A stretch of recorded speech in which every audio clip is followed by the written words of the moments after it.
Good morning, good afternoon, or good evening, wherever or whenever you happen to be listening to this.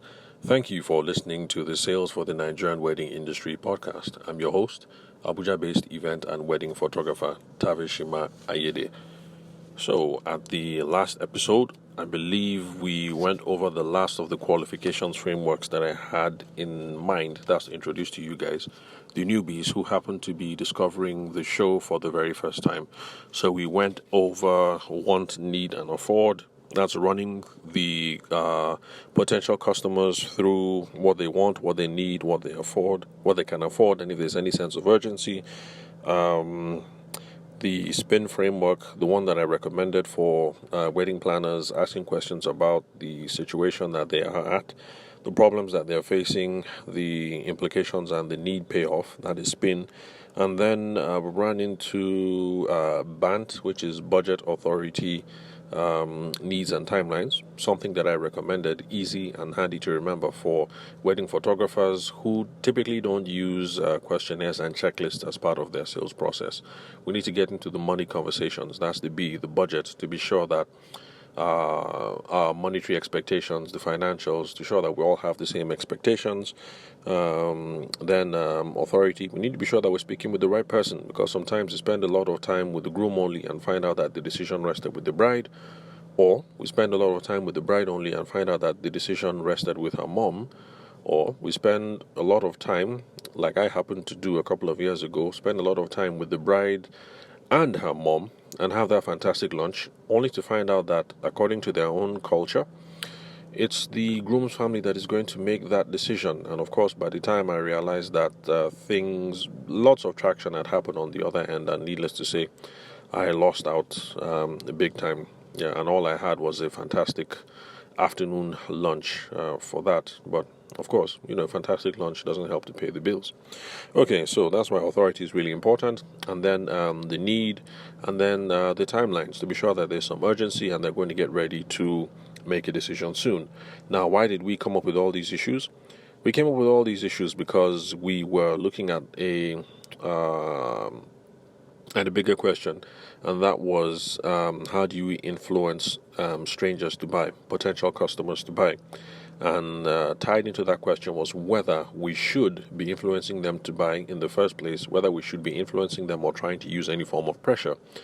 And the way that we came down on this issue, and I hope I have convinced you guys, was that you shouldn't influence or pressurize anybody to do anything in trying to get them to become your wedding clients, but rather you should look for the existing motivations that they already have and work with that. So don't pressurize anybody to pick you as the wedding planner or as the wedding photographer.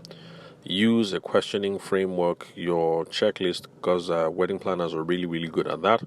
So for those of us who don't do checklists, like wedding photographers and maybe MCs or whatever. So this is the process that you run through to find out what existing motivation is there and then get them to pull the trigger. Because as we've seen regarding authority, like where I goofed up, there's no point in spending time in the wrong place. And then regarding timelines, and I know a lot of us have goofed up on that as well. There's no point in going in all hardcore, when you meet them, only to discover that the wedding is going to be next year. You should have taken a different, much more softer sales approach, since the timelines that we're dealing with are considerably more remote. So that is the reason why these things are important. So now we'll look at the other half of the question on whether we can influence existing customers to buy. Now, the idea behind it is that we have loyal customers. We have people that have bought from us before. So should we be pressurizing from them to buy from us again?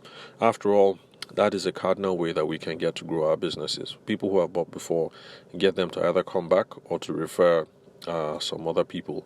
So we did the wedding. Should we start pressurizing them for the naming ceremony, the baptism, or what else? The baby shoot, stuff like that. So the rationale is similar.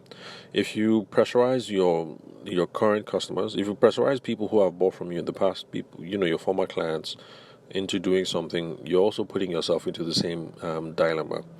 that means that you might be leading to buyer's regret or buyer's remorse if you take advantage of the fact that you guys are familiar, and so you try and railroad them into a couple of stuff.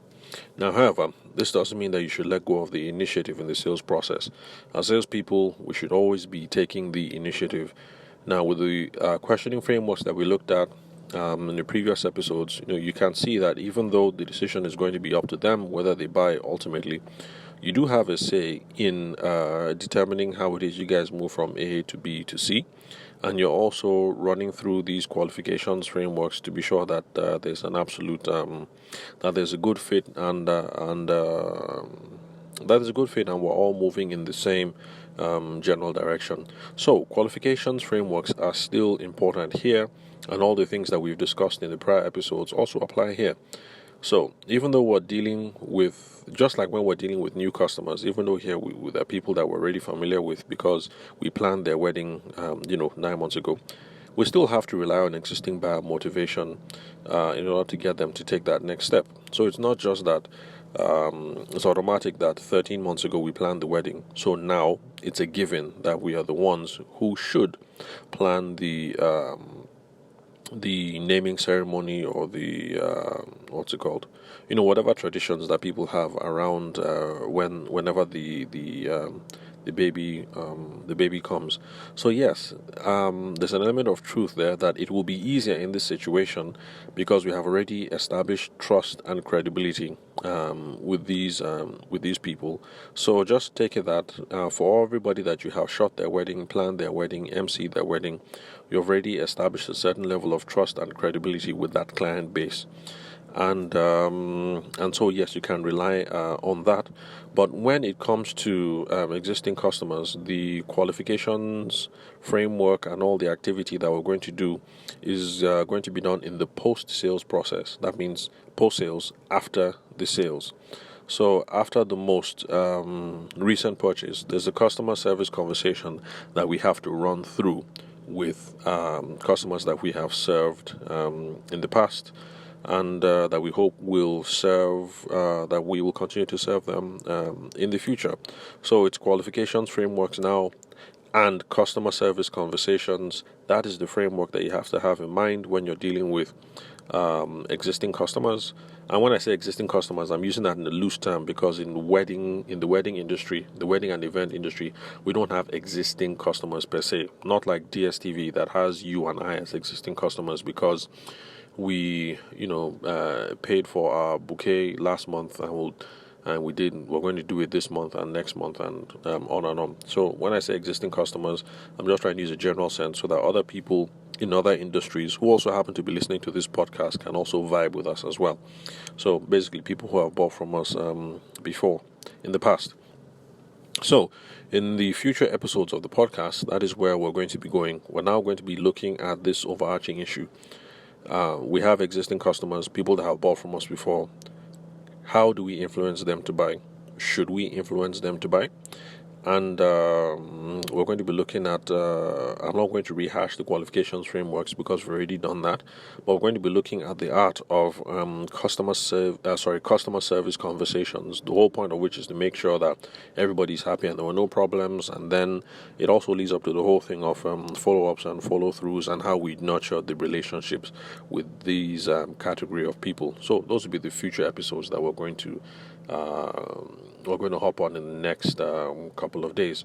So again, for those of you who are just signing up, who are just subscribing or finding this podcast for the first time, this is based on some of the material that I shared with the Seed Builders Tech Hub in Abuja, where we're looking at where the session was basically to look at some of their client base, some of their community members, and then to see how we can solve the sales problem, get strangers to buy more, and get strangers to buy in the first place, and for those people who have already bought from them before, to get them to buy more. So that's just a brief overview of what we hope to cover in the next couple of days. So thank you very much, guys, for listening to the Sales for the Nigerian Wedding Industry podcast. I'm your host, Abuja-based event and wedding photographer. Thank you very much for your time and attention. You can subscribe to the show on whatever platform that you're listening to. And even though primarily my audience, my intended audience here is wedding professionals, I know someone in the security space who listens to this. When I say security, I mean actual security, like providing guards. And I also know someone who is in the financial services who listens to this. And so I'm glad that we have people from different industries who we have people from different industries who seem to get some value from this show. So thank you very much for listening. Thank you for your time and attention. I'll catch you guys on the next episode.